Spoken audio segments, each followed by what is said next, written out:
એને કંઈક સાપ છે સમજીને ડરી જાય છે, ભયભીત થઈ જાય છે બાલ લીલામાં, અને બીજી બાજુ કાલીય નાગની ફણા ઉપર નાચી જાય અને પેલા અઘાસુરને મારી નાખ્યો ત્યારે ભય ન લાગ્યો, કારણ કે ઠાકોરજી કેવા છે? ભક્તાભિલાષા ચરિતાનુસારી, વિરુદ્ધ ધર્માશ્રય છે. ભક્ત છે એ ભગવાનનું રમકડું છે અને ભક્તની સાથે ભગવાન ખેલે છે. એટલા માટે તો અમ્મા ક્ષત્રાણીના બે પુત્રો ગુજરી ગયા અને રડી. બધાએ કહ્યું કેમ રડે છે? અરે આ મારા લૌકિક પુત્રો મરી ગયા એના માટે નથી રડી રહી, પણ આ બંને પુત્રો મારા ઠાકોરજીના રમકડા હતા, એ તૂટી ગયા, હવે મારા પ્રભુ કોની સાથે ખેલશે? તો ભક્ત એ ભગવાનનું રમકડું છે. આ ભક્તાભિલાષા ચરિતાનુસારી સૂરદાસજીના 1.25 લાખ પદનો સંકલ્પ હતો રચવાનો. અને આજે પ્રભુની ઈચ્છા થઈ કે પધારો હવે પાછા નિત્ય લીલામાં. સૂરદાસજીને કહ્યું, પણ એમણે કહ્યું મારો સંકલ્પ હજી પૂરો નથી થયો. પ્રભુએ કહ્યું ચિંતા ન કરો, તમારા જે લેખિયા છે એમની જોડે ચોપડાઓ જોડાઈ લો કે જે તમે પદો અધૂરા છોડ્યા છે અને તેને મેં પૂરા કરી દીધા છે. અને જોવડાયું તો જે અધૂરા પદો હતા એ ઠાકુરજીએ સૂરશ્યામની છાપથી પૂર્ણ કરી દીધા. આ ભક્તાભિલાષા ચરિતાનુસારી પ્રભુ છે અને 25,000 પદો એ ઠાકુરજીએ પૂર્ણ કર્યા છે.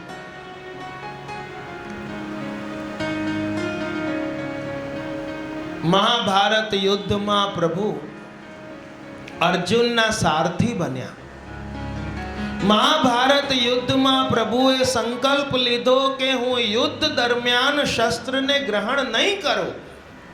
અને બીજી બાજુ ભીષ્મ પિતામહ મહાન ભક્ત છે, એમણે સંકલ્પ લીધો કે આજે હું પ્રભુના હસ્તમાં શસ્ત્ર ગ્રહણ કરાવીને રહીશ. આજ લો હરિ શસ્ત્ર ન ગહાઉં તો લાજો ગંગા જનની કો મેં શાંતનુ કો સુત ન કહાઉં. અને યુદ્ધમાં સારથી ઉપર ક્યારે પ્રહાર ન કરાય એ નિયમ છે યુદ્ધનો. પણ પ્રભુ ને ઉશ્કેરવા માટે ભીષ્મ પિતામહે બાણથી પ્રહાર કર્યા છે. એક ભક્તની ટેક રાખવા માટે ભક્તાભિલાષા ચરિતાનુસારી પ્રભુ પોતાની ટેક ભૂલી ગયા અને ભીષ્મ કી જીત પ્રભુ કી હાર સદા સર્વદા હારતાએ ભક્તન સો બ્રજરાજ. અને રથના પૈડામાં સુદર્શન ચક્રનો આવેશ કરીને માનો કે સુદર્શન લીધું હોય એવી રીતે ચક્રને લઈને આ રથના પૈડાને લઈને દોડ્યા છે. જે આપણે ત્યાં રથયાત્રામાં પદ આવે છે ચોથા દર્શનમાં આરતી પછી, વાહ પટ પીત કી પહેરાન, એમાં આવે છે આ ભાવ, कर गही चक्र चरण की धावन, कचरज की लपटान, मानो सिंह शैल ते उतर्यो महामत्त गज जान. तो आ प्रभु हरि छे. हरि कोने कहवाय? કે જે ભક્તના સંકટને હરે તે હરિ, બીજું ભક્તોનું મન હરે તે હરિ, અને ત્રીજું ભક્તથી હારે ને એ પણ હરિ છે. કારણ કે પ્રેમીઓની હાર પરસ્પર છે.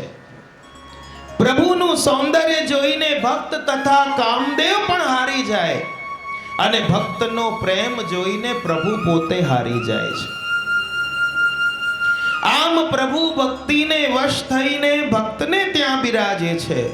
જુઓ, આ વાત ખાસ જાણવા જેવી છે કે સાધન દશા હોય છે ત્યારે જીવોને પ્રભુના હાથમાં સોંપવામાં આવે છે કે પ્રભુ આ જીવ તમારો, પણ ફલ દશા જ્યારે હોય ને ત્યારે જીવના હાથમાં પ્રભુને સોંપી દેવામાં આવે કે લે આ પ્રભુ હવે તારા, જેટલા લાડ લડાવવા એમને લડાવ. સાધન દશામાં જીવની જવાબદારી પ્રભુની થઈ જાય છે, પણ ફલ દશામાં ઠાકુરજીની જવાબદારી આપણી. એમને જગાડવાથી પહોંચાડવા સુધી એમને કંઈક ન શ્રમ પડે, બધી જવાબદારી કોની? આપણી. એટલા માટે તો રથ તો ઠાકુરજીનો, જે અર્જુનનો એક તો સારથી બનીએ હરિએ હાંક્યો અને બીજો રથ હાંક્યો છે શ્રીજી બાવાનો ગિરધરજીએ. પણ બંનેમાં ફરક શું હતું કે જુઓ, અહીં તો ભક્તની દોરી હાંકે ભગવાન, એ તો બહુ સામાન્ય વાત કહેવાય કે આપણી દોરી પ્રભુના હાથમાં છે. પણ પ્રભુની દોરી જ્યારે આપણા હાથમાં હોય એનું નામ છે પુષ્ટિ ભક્તિ. અને ગિરધરજીએ જ્યારે એમના ઉપર કૃપા થઈ અને આજે શ્રીજી બાવાના રથની લગામ એમના હાથમાં હતી અને એ ચાહે એવી રીતે રથને લઈને સતઘરા પધરાવીને ગયા. આ પુષ્ટિ માર્ગ છે. 252 વાર્તામાં તમે જુઓ, 54મી વાર્તા આવે છે એક કણબી પટેલ ગુજરાતનો. મા ગુસાઈજી જ્યારે પધાર્યા દ્વારકા, માર્ગમાં કોઈ ગામમાં રહેતો અને એ શરણે આવ્યો હતો. બહુ દિવસ થઈ ગયા, ગુસાઈજીના દર્શનની તાલાવેલી જાગી કે આપણે દર્શન કરવા જઈએ. નિષ્કંચન હતો. પણ એક દિવસ ગુજરાતનો સંઘ ચાલ્યો દર્શનાર્થે ગોકુલ, અને આ બાજુ આને થયું કે હું પણ આ સંઘમાં જોડાઈ જાઉં, અને સેવા ચાકરી ટહેલ કરતા કરતા એ આગળ વધતો ગયો. લોકો એને પછી કાઢી મૂક્યો, હવે અમારે તારી જરૂર નથી, નીકળી જા. પણ એને વિચાર્યું કે આટલા અડધા માર્ગ સુધી તો આવી જ ગયો છું, પાછો ક્યાં ઘરે જવું? મારો તો સંકલ્પ છે ગુસાઈજીના દર્શન કરીને જઈશ, શ્રીજીના દર્શન કરીને ઘરે જઈશ. માર્ગમાં એને જ્વર ચડ્યો, ભયંકર તાવ, બીમાર થઈને પછાડા ખાઈને પડી ગયો. જે શેઠો બધા સંઘમાં હતા એ બધાને કહ્યું કે મને તમારા ગાડામાં બેસાડી લો, હું ચાલવા માટે બહુ અશક્ત થઈ ગયો છું, નહીં જઈ શકું આગળ. પણ આ નિષ્કંચન જાણીને કોઈ એની વાત માની નહીં, ચૂપચાપ છાનો માનો પડ્યો રે ને, શું કામ આવ્યો અમારી જોડે? અને આજે આ વાત જાણી લીધી ત્યાં બેઠા બેઠા શ્રી ગોરધનધર પ્રભુએ, કારણ કે આપ કેવા છે ભક્તા વિલાસા ચરિતાનુસારી. બધાએ કહ્યું છાનો માનો પડ્યો રે. માટે તો કહેવાય છે કે નિર્ધન ગિરે પહાડ સે કોઈ ન પૂછે હાલ. નિર્ધન ગિરે પહાડ સે કોઈ ન પૂછે હાલ. કોઈ ગરીબ માણસ હોય ને, એ પહાડમાંથી પણ પર્વતમાંથી પણ પડી જાય ને કોઈ એને પૂછવા ન જાય. પણ ધની કો કાંટા લાગે તો પૂછે લોગ હજાર. કોઈ ધનવાનને કાંટોય લાગ્યો, હે શું થયું, શું થયું? બહુ અરે આવું ને, ના દવા લગાવી લો, આ લગાવી લો, તે લગાવી લો. પણ બચારો નિષ્કંચન પહાડમાંથી પડી ગયો હોય તોય કોઈ એને ના પૂછે. માટે આ દોહો બહુ સાચો લખાયો છે કે નિર્ધન ગિરે પહાડ સે કોઈ ન પૂછે હાલ, ધની કો કાંટા લગે ઓર પૂછે લોગ હજાર. હવે તો માર્ગ મંજિલ દૂર રહ્યું, પણ ગોરધનનાથજી થી આ સેનો તાપ સહન ન થયો. તત્કાલ ગુસાઈજી થી કહ્યું કે ફલાણા ગામમાં ગુજરાતનો સંઘ આવી રહ્યો છે અને ત્યાં એક પટેલ નિષ્કંચન આવ્યો છે, એને જ્વર ચડ્યો છે, એના માટે તમે તત્કાલ ગાડી મોકલો અને જે ગાડી લઈને જાય એને કહેજો કે બીજા કોઈને નહીં, ખાલી એને ગાડીમાં ચડાવીને લાવે, અને અહીં આવે તો સૌથી પહેલા એને મારા દર્શન કરાવજો, અને એ લોકોને જ્યાં સુધી હું કહું નહીં ત્યાં સુધી આ ગિરિરાજજી ઉપર ચડવા દેતા નહીં મારા દર્શનાર્થે. આ ભક્તા વિલાસા ચરિતાનુસારી શ્રી ગોરધનધર પ્રભુ છે. અને જ્યારે પવન વેગથી ગાડું ચાલ્યું, શૃંગાર થઈ રહ્યા હતા શ્રીજી બાવાના, અને શ્રીજી બાવાએ કહ્યું પેલો આવી ગયો છે ગુસાઈજીને, એને બોલાવો. ગુસાઈજી કહ્યું આ વેદ માર્ગથી તો વિરુદ્ધ વાત કરી પ્રભુ આપે કે શૃંગાર થતા હોય એ સમય કોઈને થોડી અંદર આવવા દેવાય. ત્યારે પ્રભુ કંઈ બોલ્યા નહીં. પણ જ્યારે શૃંગારના દર્શન ખુલ્યા ત્યારે સૌ પ્રથમ એને દર્શન કરાવ્યા. સંઘ આવી ગયો. હવે ધીમે ધીમે કરીને સાંજ પડી ગઈ, દર્શનની ના પાડી દીધી. બીજો દિવસ, ત્રીજો દિવસ બહુ વિનંતી કરી ગુસાઈજીએ શ્રીજીથી, ત્યારે 3 દિવસ દર્શન થશે, પછી નહીં થાય એમ શ્રીજી બાવાએ કહી દીધું. આ પ્રભુ કેવા છે? ભક્તાભિલાષા ચરિતાનુસારી. ત્રિપુરદાસ કાયસ્થ જે પ્રતિ વર્ષ એ મોકલતા હતા તાકો, અને કોઈ કારણથી ન મોકલી શક્યા. એક કલમમાં ઉપર ચાંદીનું મોઢું હતું, એને વેચીને એક સાધારણ કોઈ પરકાલો આવ્યો એ મોકલ્યું. અને આજે શ્રીજી બાવાનું પ્રતિ વર્ષ ગદ્દલ એમના તાકામાંથી સિદ્ધ થતું હતું. પ્રબોધની નવું આવે, અને આજે જોયું શ્રીજી બાવાને આવ્યું નહીં, તો જે વસ્ત્ર બીજું આવ્યું હતું એમાંથી ગદ્દલ સિદ્ધ કરાવીને પ્રબોધનીના મંડપમાં પહેલું ધર્યું ગુસાઈજીએ. અને આજે શ્રીજી બાવા કે મને તો ઠંડી બહુ લાગે છે. બીજું ગદ્દલ ધર્યું, હજી ઠંડી લાગે. અંગીઠી ધરી, બીજી ધરી, આટલા 2 અંગીઠીઓ ધરી દીધી સગડી, તો પણ શીત નથી જતી. ગુસાઈજી કહ્યું કે કોના કોના પરકાલા તાકા આવ્યા છે જોઈ તો આવો. ભંડારીને મોકલ્યું. ભંડારમાં એક મેલું ગેલું એક કાપડ હતું સાધારણ, એને લઈને આવો. અને એને તત્કાલ દુલઈ કરાવીને એને ધરાવી. જ્યારે શ્રીજી બાવાએ કહ્યું કે હાશ, હવે મારી આ ઠંડક દૂર થઈ. જાણી ગયા કે પ્રતિ વર્ષ ત્રિપુરદાસ કાયસ્થની આવતી હતી, અને આ વખતે આ પરિસ્થિતિ થઈ, એ ન મોકલી શક્યા. આવું સાધારણ વસ્ત્ર હતું, જેથી એમણે સંકોચ કર્યો કે ત્યાં કહેતા નહીં, ચૂપચાપ પધરાવી દેજો. અને આજે શ્રીજી બે વાવા જો આ વાત આપણે પણ ધ્યાનમાં રાખવી જોઈએ કે આપણે ઠાકુરજી માટે ખાસ કરીને કોઈ વસ્તુ કાયમ પધરાવતા હોઈએ, લઈ જતા હોઈએ, ઠાકુરજી એની વાટ જોતા હોય છે. ચાહે પછી આપણી સ્થિતિ કેવી પણ હોય, ઠાકુરજીને એમ નથી કે હીરા પન્ના ઝવેરાત હોય તો જ, પણ સાધારણ વસ્તુ પણ કોઈ ભાવથી લઈ જાય તો ઠાકુરજી પહેલા એની વાટ જોવે છે. કારણ કે મારા પ્રભુ કેવા છે? મહાપ્રભુજી કહે છે ભક્તાભિલાષા ચરિતાનુસારી છે. આગળ કહે છે દુગ્ધાદિ ચૌરેણ યશો વિસારી.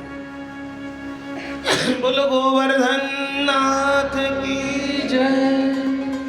બાલ લીલામાં દુગ્ધ આદિ ચોરી કરીને પોતાના યશનો પ્રચાર કરનારા છે. સૌથી પહેલા તો પ્રભુએ 6ઠા અધ્યાયમાં દૂધની ચોરી કરી. ક્યાં કરી? કંસેન પ્રહિતા ઘોરા પૂતના બાલ ઘાતિની શિશુંશ્ચાર નિઘ્નન્તિ પુરગ્રામ વ્રજાદિષુ. પહેલા તો ઠાકુરજીએ પૂતનાના દુગ્ધ ચોર્યા, ગ્રહણ કર્યા. એ ચોરી છે. એના દ્વારા આપના યશનો વિસ્તાર કર્યો છે. કારિકામાં મહાપ્રભુજી આજ્ઞા કરે છે કે ભગવાનનું એક કાર્ય એ ઘણા અર્થોને સાધનારું હોય છે. દરેક લીલાના અનેક પ્રયોજન હોય છે. જેમ કે પૂતના ઉદ્ધાર લીલા દ્વારા એક તો ભગવાનનું વીર્ય બળ પ્રગટ થયું લોકમાં, કે 6 દિવસનો બાળક કેટલી મોટી પૂતનાને મારી. બીજું, પૂતનાને મુક્તિ આપી. ત્રીજું, લોક અને વેદમાં પ્રમેય બળ પ્રગટ થયું. ચોથું, પૂતનાએ જે મારેલા બાળકો હતા એમનો પણ ઉદ્ધાર ઠાકુરજીએ કર્યો. પાંચમું, અન્ય બાળકોની રક્ષા કરી, એટલે કે પૂતનાને મારી દીધી. ઘણાને મારતી મારતી આવી હતી, બીજાને મારવાની હતી તો પહેલા એને મારી દીધી, એટલે બીજા બાળકો બચી ગયા. અને સાતમું, એ લીલા શ્રવણથી વિસ્મય થયું. નંદ બાવા વગેરે આવ્યા ત્યારે એમને બધી વાત કરી તો એમને લીલા સાંભળીને આશ્ચર્ય થયું. તો આ અનેક કાર્ય, એક લીલામાં અનેક કાર્યો ઠાકુરજી સિદ્ધ કરે છે. તો પૂતના અવિદ્યા છે, અવિદ્યા 5 પ્રકારની છે અને એ અવિદ્યા હંમેશા રૂપ બદલીને આવે, મૂળ રૂપથી આવતી નથી, એટલે લોકો એમાં અંજાઈ જાય. ઉદ્ધાર થયો પડી ત્યારે 6 કોષના વિસ્તારને ઘેરીને પડી. એટલો વિશાળ દેહ હતો. પૂતના એ 5 જ્ઞાનેન્દ્રિય અને 6ઠું મન આમને જ મોહિત કરે છે અને એમના ઉપર જ પડે છે. હવે આપણને શંકા થાય કે અહીં તો નામ મહાપ્રભુજી આપે છે કે દુગ્ધાધિ ચૌરેણ, કે ઠાકોરજીએ દૂધની ચોરી કરી. તો જુઓ, અહીં તો એ પોતે દૂધ પીવડાવવા આવી હતી, તો ચોરી ક્યાંથી કરી? શંકા થાય કે ના થાય? તો અહીં દુગ્ધાધિ ચૌરેણ કેવી રીતે? તો એનું તાત્પર્ય અહીં બતાવે છે કે સ્વામીની અનુમતિ વગર એની વસ્તુનું ગ્રહણ કરવું એને ચોરી કહેવાય. કે કોઈની માલિકીની વસ્તુ હોય, આપણે લઈ લઈએ એની ઈચ્છા વગર, એની અનુમતિ વગર, તો એને ચોરી કહેવાય. તો પૂતના તો દુગ્ધપાન કરાવવા આવી, પણ ભગવાને એની અનુમતિ વગર એના પ્રાણોનું પણ હરણ કરી લીધું. આ ચોરી થઈ કે નહીં? જેમને જેમને મારતી આવી એ બધા બાળકોના પ્રાણ પૂતનાની અંદર હતા, એમને પણ પ્રભુએ હરણ કરી લીધા. આ ચોરી છે. તો ફરી અહીં શંકા થાય કે આ તો પ્રાણોની ચોરી થઈ, દૂધની ક્યાં થઈ?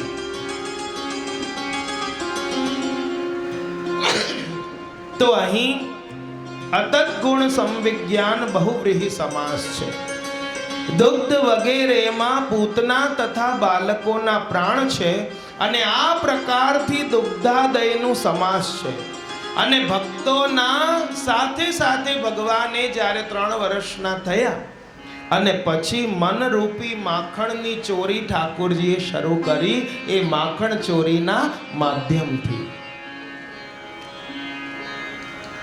પૂતના અત્યંત બળવાન હતી,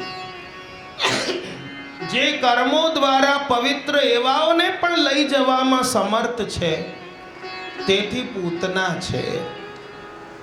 અને અન્ય પુરુષોને પણ લઈ જવામાં સમર્થ છે, તેથી પણ પૂતના છે. અને આવી પૂતનાના પ્રાણ ચોરીને અહીં આ બીજા નામમાં ઠાકુરજીનું વીર્ય ગુણ અહીં પ્રગટ કર્યું. પહેલા નામમાં કયું ધર્મ હતું? ઐશ્વર્ય. આ બીજા નામમાં વીર્ય. તો દુગ્ધાદિ ચૌરેણ યશો વિશારી, મોહન ચોર્યો રી મન માખન, ले गयो चोर चोर मन माखन, जो मेरे सर्वस्व होरी. કૃષ્ણ ખાલી માખણ જ નથી ચોરતા, પણ આપણા જન્મો જન્મના પાપોને પણ ચોરી લે છે. જુઓ, ઠાકોરજીએ માટલી ફોડી, તો આ ભાવ માટલી ફોડીને ભાવરૂપી માખણને એમાંથી ચોરી લે છે. જે ગોપીનું ભાવરૂપી માખણ શુદ્ધ હોય, ફક્ત એવાનું જ માખણ ચોરીને ઠાકોરજી આરોગે છે. બાકી તો માટલી ફોડી દે છે, કાં તો ગ્વાલબાલોને વાનરોને ખવડાવી દે છે. કારણ કે દૂધ એ સ્નેહ દશાનું પ્રતીક છે. એમાંથી રૂપાંતર થયું દહીંમાં, એ આસક્તિ દશાનું પ્રતીક છે. અને એમાંથી રૂપાંતર થયું ત્યારે માખણ નીકળ્યું, અને એ વ્યસન દશાનું પ્રતીક છે. તો આમ દૂધ, દહીં, માખણ એ સ્નેહ, આસક્તિ અને વ્યસન દશા છે. માખણ ચોરે ત્યાં સુધી ગોપી પરિપૂર્ણ થતી નથી, તૃપ્ત થતી નથી. આ તૃપ્ત ગોપી રૂપી સંતોનું શબ્દ રૂપી માખણનું પ્રસાદ જે કોઈને પણ પ્રાપ્ત થાય છે, એનો સ્વભાવ માખણ જેવો શુદ્ધ બની જાય છે, કોમળ બની જાય છે. અને એ જ મનુષ્યને જીવનની સંપૂર્ણતા પ્રાપ્ત થાય છે. પ્રભુની વિપરીત લીલા તો જુઓ. આજે કોઈ લૌકિકમાં ચોરને કહે કે ભાઈ આજે અમે બધા બહાર જવાના છીએ, સરસ તાળું મારેલું હશે, તું આવજે તારી ટોળકી સાથે, અને જો આગળથી આવીશ તો એમ નહીં પાછળની આમ ગ્રીલ તોડીને આવજે અને બધું ભેગું કરેલું છે લઈ જજે. આવું કોઈ લૌકિકમાં કોઈ ચોરને કે?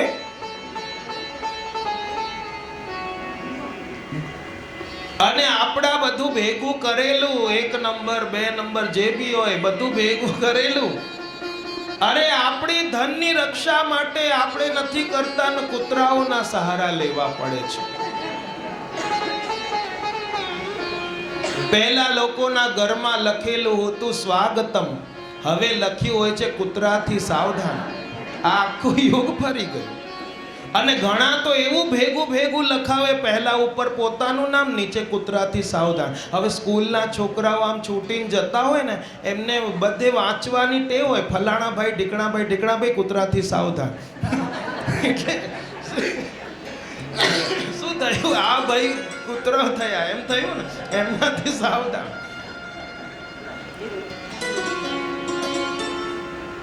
વાત અહીં છે કહેવાની કે અહીં ગોપીઓ એ ઠાકોરજીને સ્વયં આમંત્રણ આપે છે, માટે તો આપણા ભક્તો ગાય છે, આવો આવો શ્રી નંદજી ના લાલ માખણ ખાવાને, આવો આવો શ્રી નંદજી ના લાલ માખણ ખાવાને, પુરુષોત્તમ પ્રાણ આધાર નહીં દઉં જાવાને, પુરુષોત્તમ પ્રાણ આધાર નહીં દઉં જાવાને, આવો આવો શ્રી નંદજી ના લાલ માખણ ખાવાને, આવો આવો શ્રી નંદજી ના લાલ માખણ ખાવાને.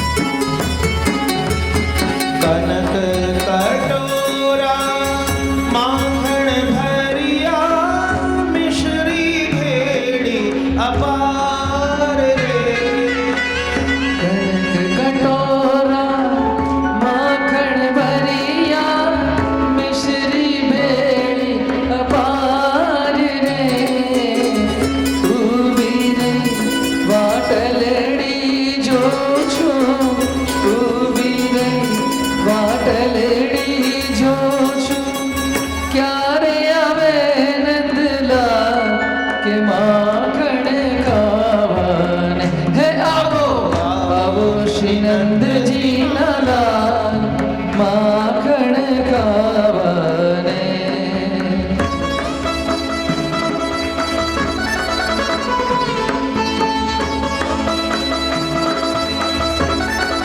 ગોપીએ આ વિનંતી કરી અને આગળ ઠાકોરજી કહે છે એને,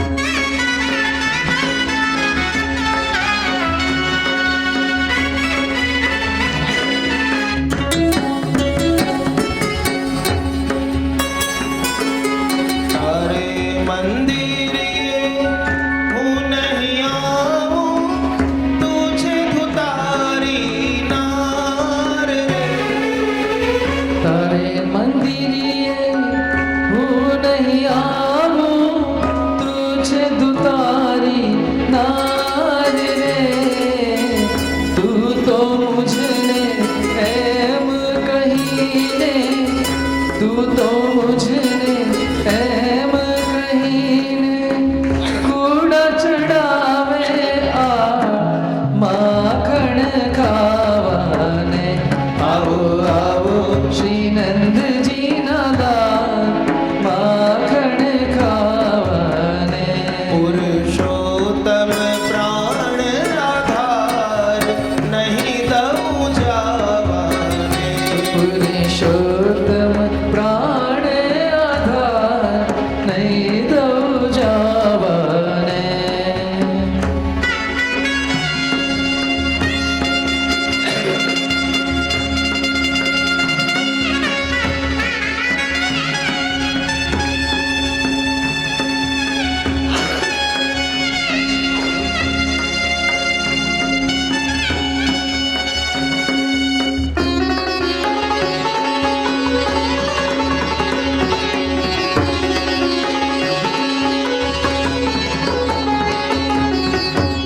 दीनानाथ दया करो मुझ पर, यीशु बोला मुरारी ने।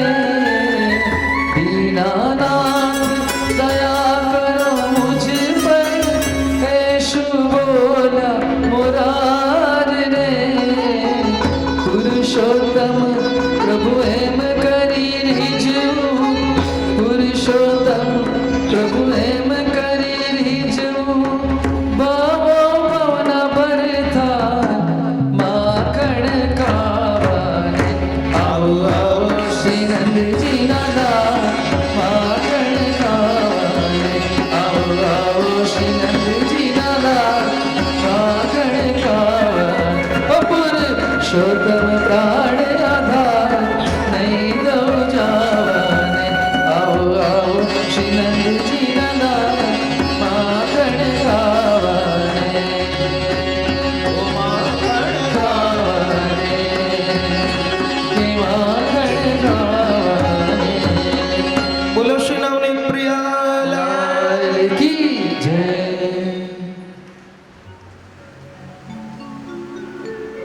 સુબોધનીજી પર પ્રકાશ લખનાર પુરુષોત્તમજી મહારાજ લખે છે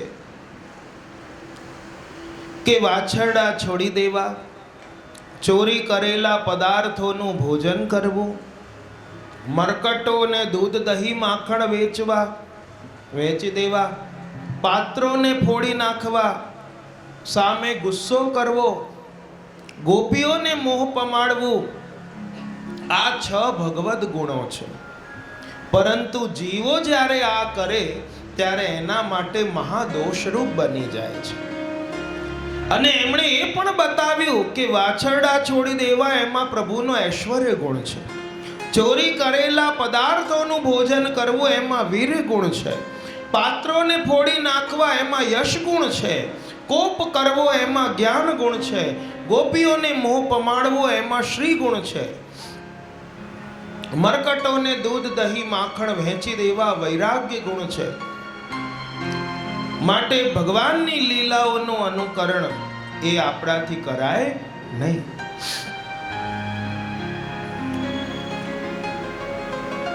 કૃષ્ણ કહે તેમ કરાય, કૃષ્ણ કરે તેમ ન કરાય। અને અહીં ભગવાને દુગ્ધાદિ ચૌરેણ યશો વિસારી, ત્યારબાદ ત્રીજું નામ આપ્યું કુમારતાનંદિત ઘોષ નારી, બ્રજ વનિતાઓને આનંદ પમાડનારા।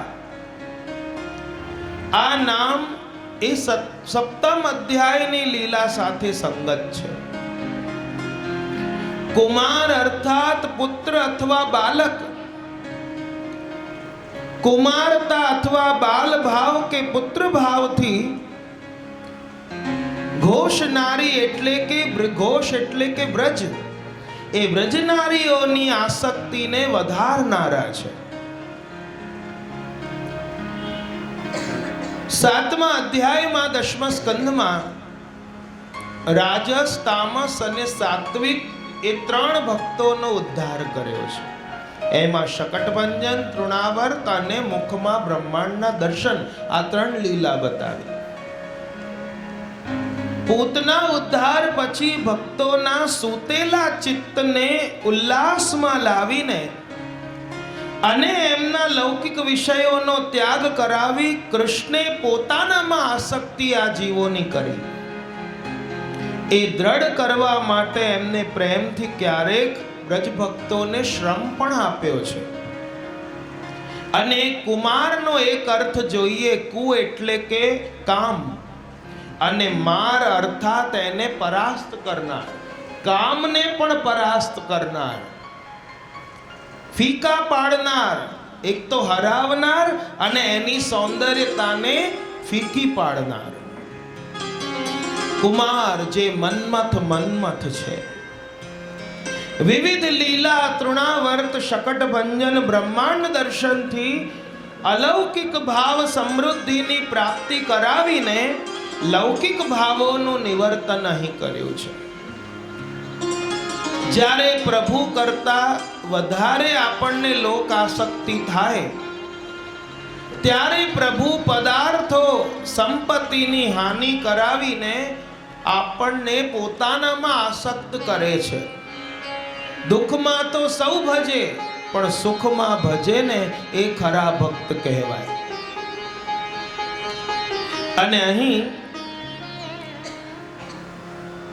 ઠાકુરજીએ શકટ ભંજન લીલા દ્વારા એ યશોદાજીની અંદર જે અન્ય આસક્તિ હતી એ બધી મટાડી છે. તૃણાવર્ત દ્વારા રજોગુણને દૂર કર્યો. અને આ રીતે મહાપ્રભુજી કહે છે, મમ પ્રભુ શ્રી ગિરિરાજધારી. આવા અમારા ઠાકોરજી શ્રી ગિરિરાજજીને ધારણ કરનારા છે. જ્યારે કૃષ્ણાશ્રયમાં કહે છે, કૃષ્ણ એવ ગતિ. આવો પ્રથમ શ્લોકને વંદન કરી બીજા શ્લોક પ્રવેશ કરી. બ્રજાંગના વૃંદ સદા વિહારી અંગૈ ગૃહાગાર રમોપહારી ક્રીડા રસાવેશતમો વિસારી મમ પ્રભુ શ્રી ગિરિરાજધારી.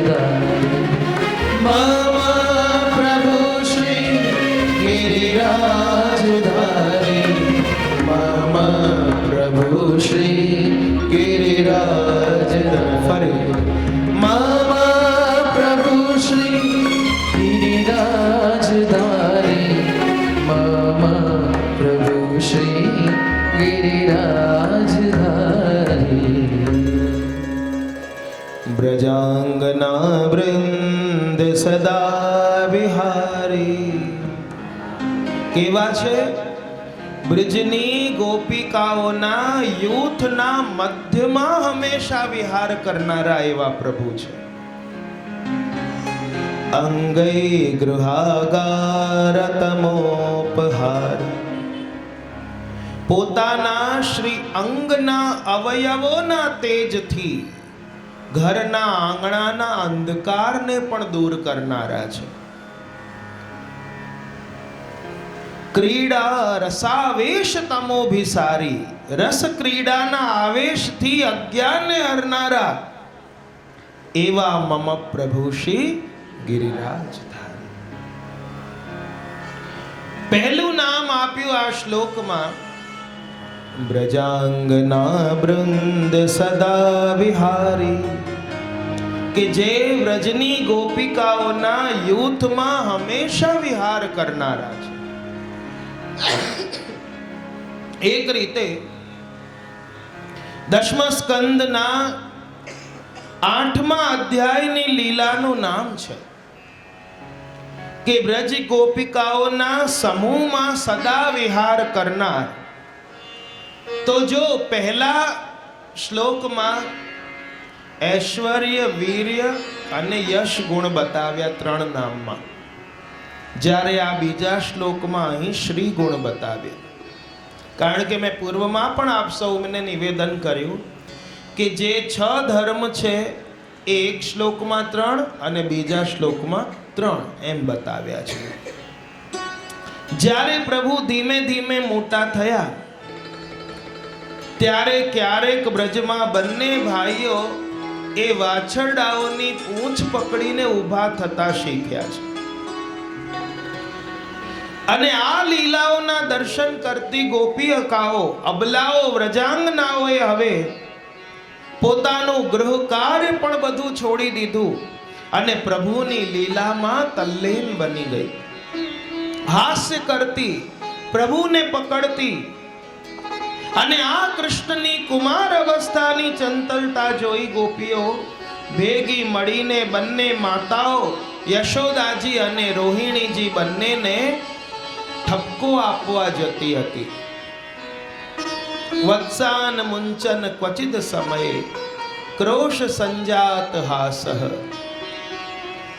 સ્તેયં સ્વાદ્વત્યથ દધિપયઃ કલ્પિતૈઃ સ્તેય યોગૈઃ મર્કાન ભોક્ષન વિભજતિ સભેન વિભજતિ સચેન્નાતિ ભાંડમ વિનત્તિ દ્રવ્યા લાભે સગૃહ કુપિતો યાત્યુપક્રોશ્યતો કા. હે યશોદાજી, નથી ગવડાવતા યશોદા તારો ગિરધર લાલ અમને વાલો લાગે છે. ગોપિકાઓને એક રીતે તો વાલો લાગે છે, પણ ઉરહાનાના બહાને, ફરિયાદના બહાને નંદ ભવન જતી કે ત્યાં ચલો ફરિયાદ કરવા જઈશું તો દર્શન તો થઈ જશે. એ દર્શનના બહાને પણ કઈ કારણ તો જોઈએ ને, કેવી રીતે જઈએ? નહીં તો યશોદાજી કે હમણાં તો આવી હતી, પાછી આવી ગઈ. હે યશોદા, તમારો આ કાનો બહુ નટખટ થઈ ગયો છે. ગાય ધોવાનો સમય ન હોય તો પણ વાછરડાઓને છોડી દે છે. જ્યારે અમે એને ધમકાવીએ તો મોટે મોટેથી હસવા લાગે છે.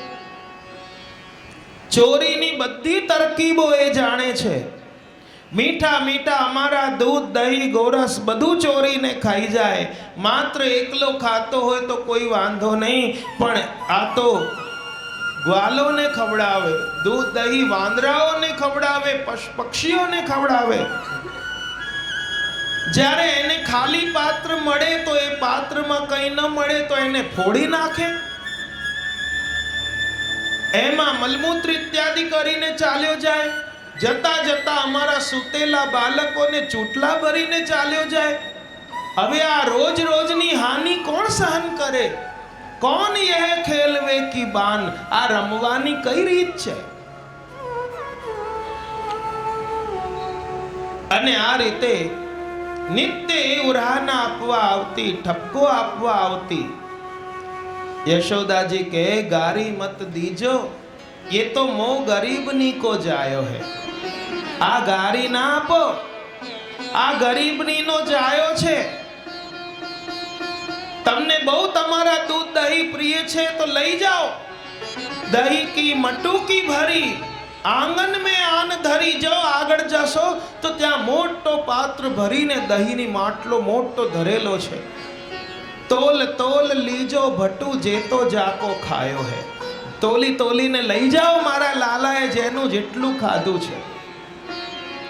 સૂરદાસ પ્રભુ પ્યારે નિમિષ હું ન તજે ન્યારે. એક ક્ષણ માટે પણ હું એને નહીં છોડું. કાન જૈસો પૂત તો मैंने पूरे पुण्य न सो पायो है. गारी मत दीजो, ये मोह गरीबनी को जायो है. અને આ ઠાકુરજી સદા એ ગોપિકાઓના વૃંદમાં રહેતા. ભક્તો સહિત ભગવાન અધિક શોભે છે. તેથી કહ્યું ભાગવતજીમાં, જેમ પુરુષ પોતાની શક્તિ સાથે અતિશય શોભિત થાય છે, તેમ ભગવાન પણ પોતાના ભક્તોના મધ્યમાં અધિક શોભે છે. આ પ્રભુનું શ્રી ગુણનું નિરૂપણ છે. બીજી રીતે તો ગોપિકાઓના મધ્યમાં દાન લીલા હોય, રાસ લીલા હોય, પનઘટ લીલા હોય, હોરી લીલા હોય. આ બધી યુવતીઓની સાથે તો છે. નાવ લીલા હોય. નાવમાં ઠાકોરજીની વચ્ચે જ્યાં નાવ પહોંચી, ગોપિકાઓની સાથે બેઠે ઘનશ્યામ સુંદર કેવત હે નાવ. હવે ગોપીઓ શું કહે છે? डरपत हो श्याम सुंदर राखिए पद पास. बीच धार मांझ रोकी. ઠાકુરજીએ મધ્યમાં એ નાવને રોકી અને મિસહી મિસ ડુલાઈ. વાતો વાતોમાં બહાના બહાનાથી આમ ડગમગ કરી ગોપીઓ કહે છે, ડરપત હું શ્યામ સુંદર, અમને ચરણોમાં રાખી લો. પ્રિયજનો, આ પરમાનંદ દાસજી આપણને આ પદમાં બતાવે છે કે જ્યારે પણ આપણા જીવન રૂપી નૌકા મધ્ય ધારા મધ્ય વચ્ચે આવી જાય છે ને, ત્યારે આપણી ધારામાં આ નાવ, આ સંસાર રૂપી આપણું એ ડગમગ થવા માંડે છે. બીચ ધાર માંજ રોકી. અને એ સમયે લોકો આપણને રોકે ટોકે, કેટલાય અડચણો આવે. અને જ્યારે આપણે ડગમગી ગયા તો સમજો આપણી નાવ ડૂબી ગઈ અને એને હજી આપણે કિનારા સુધી લઈ ગયા. એટલે આપણી મંજિલ ક્યાં છે? પ્રભુના ચરણારવિંદ. એને ત્યાં જ ન રોકાય, નહીં તો એ ત્યાંને ત્યાં ડૂબી જાય. ઘણાએ આપણને રોક્યા, બહુ ભગતડી થઈ ગઈ, શું કરી આવી, આ કરી આવી, આમ સમાજની આમ સાંભળીને આપણું મન એવું થઈ જાય વિચલિત કે હવે આપણે નથી કરવું કઈ, છોડો અને બધું મૂકો.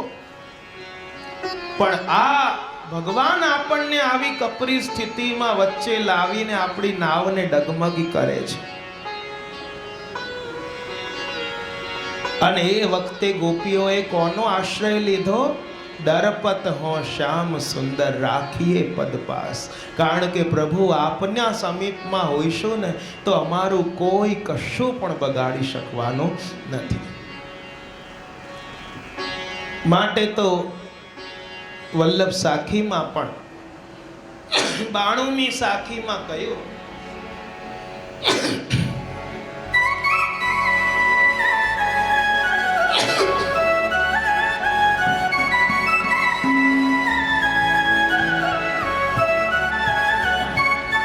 गोपियों जगत में, गोपियों जगत में चल के उलटी रीत, चल के उलटी रीत, तिनके पद वंदन किए, तिनके पद वंदन किए, बढ़त कृष्ण सो प्रीत शिवल्लभ, बढ़त कृष्ण सो प्रीत शिवल्लभ, बढ़त कृष्ण सो प्रीत. गोपियोपी जगत में, આ ગોપીજનોની પ્રીત અને રીત ચલી કે ઉલટી રીત આ લૌકિક વૈદિક માર્ગથી વિરુદ્ધ છે. કેવળ નિષ્કામ પ્રેમ લક્ષણા ભક્તિ છે. અને આવા બ્રજ ભક્તોના ચરણ વંદનથી કૃષ્ણમાં પ્રેમ વૃદ્ધિ પામે છે. માટે તો ઉદ્ધવજી જેવા ઉદ્ધવજી જે બૃહસ્પતિજીના શિષ્ય હતા અને ભગવાનનું પ્રતિનિધિ સ્વરૂપ હતા ઉદ્ધવજી, બિલકુલ આબેહૂબ, અને છતાં પણ ગોપિકાઓના ચરણોની વંદના કરીને આવ્યા. વંદે નંદ વ્રજ સ્ત્રીણામ પાદ રેણુમ અભિક્ષ્ણસઃ યાસામ હરિ કથોદ્ગીતમ પુનાતિ ભુવનત્રયમ. આ ગોપીજનોના ચરણોમાં કરેલી વંદના એમનો યશ એ ત્રણેય લોકોમાં પાવન કરનારો છે. કોણ રસ ગોપીન લીનો ઘૂંટ, એવું તે કયો રસ ગોપીઓએ ઘૂંટ ભરીને લીધો કે મદન ગોપાલ નિકટ કર પાય, કે આ ઠાકુરજીને એ પોતાના સમીપ પ્રાપ્ત કરી લીધા. પોતાના પ્રેમ કામની લૂંટથી, શુદ્ધ પ્રેમ અને અલૌકિક કામ ભાવથી એમણે ઠાકુરજીને પ્રાપ્ત કર્યા છે. પરમાનંદ વેદ માર્ગ કી મર્યાદા ગઈ તૂટ. બધી લોક મર્યાદાઓ છોડી દીધી. કારણ કે જો પનઘટના પદમાં આવે કે પ્રભુના દર્શન માટે પણ અમને આ ગુરુજનોની લાજ નડે છે.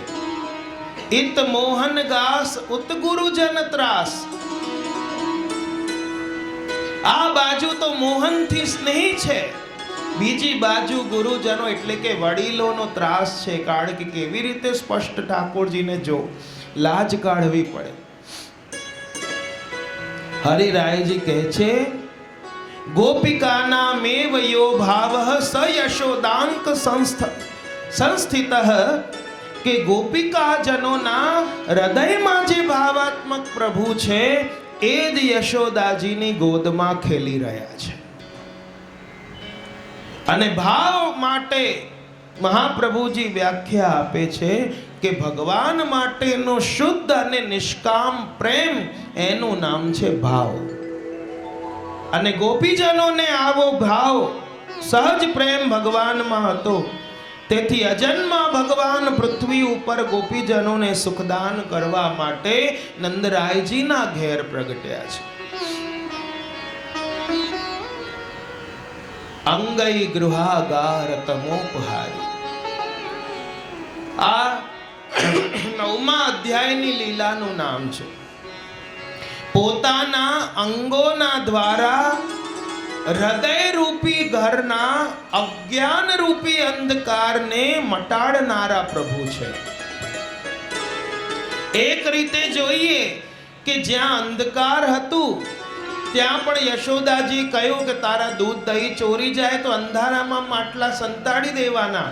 કહ્યું એ કરી જોયું, પણ તમે હીરાના આભૂષણો ધરાવીને મોકલો છો તો એ અંધારામાં પણ અજવાળું થઈ જાય છે, ત્યાંથી એ લઈ જાય છે.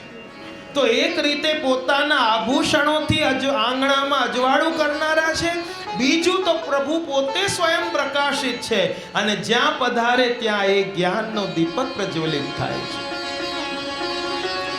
સ્વેન રાજતે ઇતિ સ્વરાટ. આ પ્રભુ સ્વરાટ છે, સ્વયં પ્રકાશિત છે. અને ભગવાન સાધનોને વશ છે. એ પ્રકારનું અજ્ઞાન જેના હૃદયમાં છે તે અજ્ઞાન ભગવદ રૂપ ભાગવતના અધ્યાયના શ્લોકાર્થથી દૂર થાય છે કે ભગવાન સાધનથી વશ નથી, પ્રભુ તો સેવાથી વશ થાય છે, પ્રેમથી વશ થાય છે. અહીં આચાર્ય ચરણ આજ્ઞા કરે છે કે ભગવાનને વશમાં કરવું એ જીવના પુરુષાર્થથી સિદ્ધ નથી થઈ શકતું, પણ દ્વાદશાંગ પુરુષની મર્યાદાનું અતિક્રમણ કરીને પોતાના ઐશ્વર્યાદિ ગુણોથી પુરુષોત્તમ વશ્ય થાય છે. એમ કારિકામાં મહાપ્રભુજી લખે છે. ગોવિંદ સ્વામી પણ કહે પ્રીતમ પ્રીત હિતે પૈયે. કોઈથી પણ પ્રભુ વશમાં થતા નથી. જો જ્ઞાનથી પ્રભુ વશમાં થતા હોત તો જ્ઞાની જનો તો કેટલા ભરેલા છે આ સમાજમાં, આ દુનિયામાં, બધાના વશ થઈ ગયા હોત. જો જ્ઞાનથી પ્રભુ વશ, પ્રખર પંડિતો, પ્રચુર પંડિતો બેઠા છે તો એમના વશમાં તો ક્યારના થઈ ગયા હોત જો જ્ઞાનથી પ્રભુ વશમાં થતા હોત. હરિરાયજી કહે છે કે પ્રભુને વશમાં કરવાનું એકમાત્ર સાધન હોય તો એ છે સેવા, અને એ પણ પ્રેમપૂર્વકની સેવા. દેખાદેખીની, દેખાડવાની, બીજાને નીચું પાડવાની એ સેવા નહીં, પણ પ્રેમપૂર્વકની શુદ્ધ સેવા. એનાથી ઠાકોરજી પ્રસન્ન થાય છે અને એ જ વશીકરણનું મંત્ર છે જેનાથી ગોપીજનોએ મદન ગોપાલ નિકટ કર પાય. પ્રભુ કોઈથી પ્રકાશતા નથી, પણ પ્રભુથી બધા પ્રકાશે છે. અથવા યશોદાજીના હૃદયમાં તમોગુણના કાર્ય જે મોહ છે એને પોતાની અંગ ચેષ્ટાથી દૂર કરે છે. દામોદર લીલાનો પ્રસંગ આવે છે 9મા અધ્યાયમાં કે જ્યાં લાકડી લઈને દોડ્યા યશોદાજી પાછળ પાછળ પકડવા માટે, તો સાધકને થાય કે મારી સાધનાથી પ્રભુને પકડી લઈશ, પણ પ્રભુ એ બંધાતા નથી.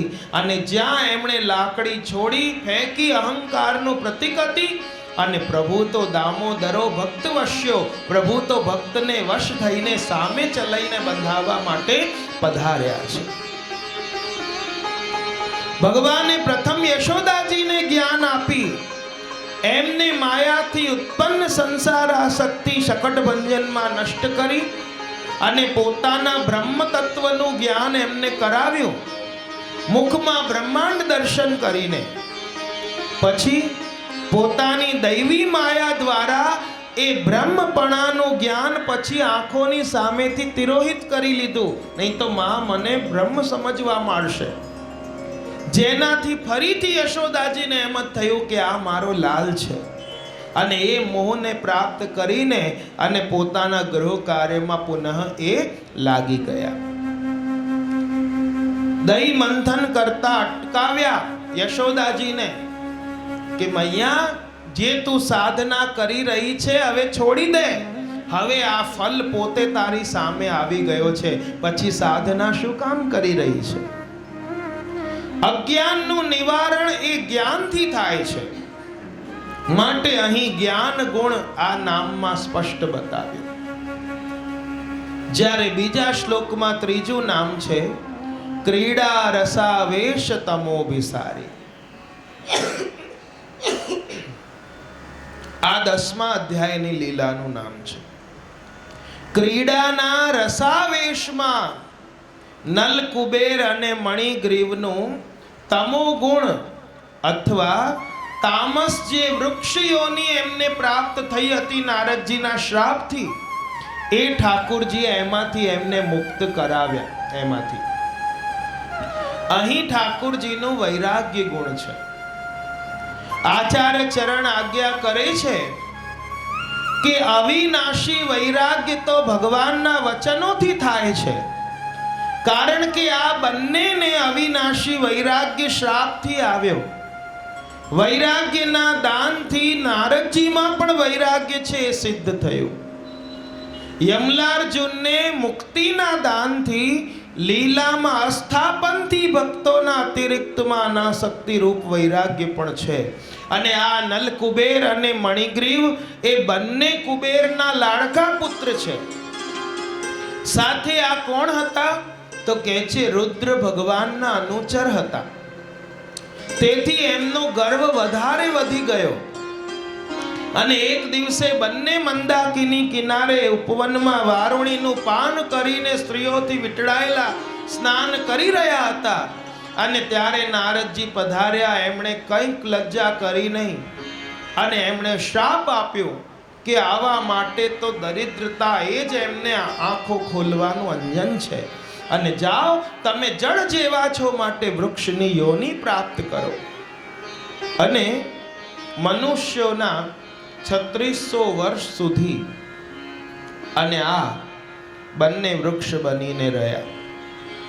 જે દુષ્ટો શ્રીમતથી આંધળા બની ગયા છે, એમની આંખો ખોલવા માટે આ દરિદ્રતા જ અમૂલ્ય અંજન છે, એમ નારદજી કહે છે.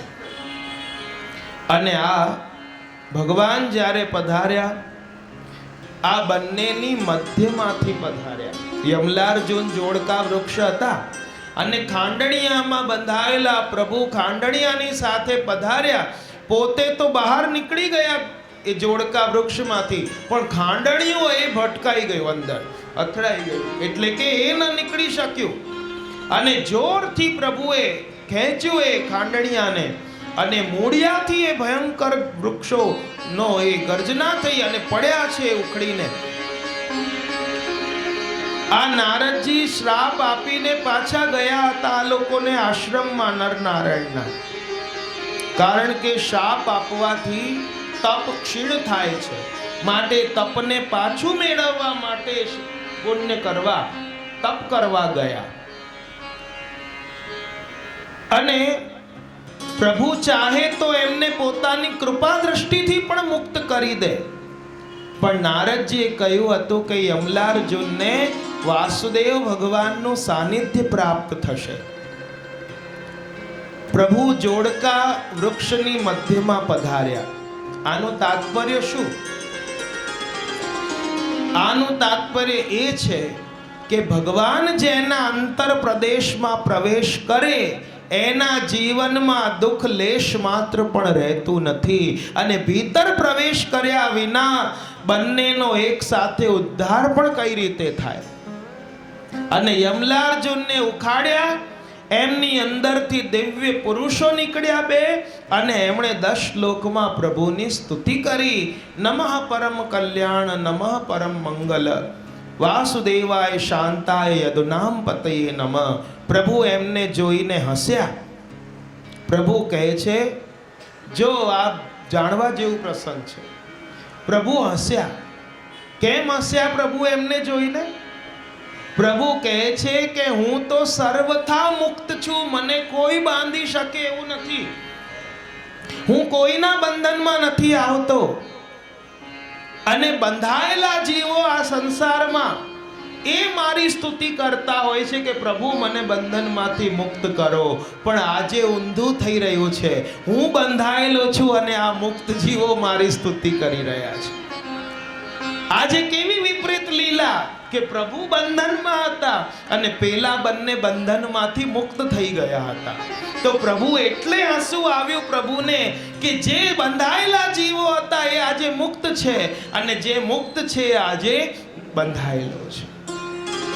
આ વિપરીત સ્થિતિને જોઈને પ્રભુને હાસ્ય આવ્યું. યમલાર્જુને દરબારી કરો. યમલાર્જુને શું માંગ્યું પ્રભુ પાસે? દરબારી કરો.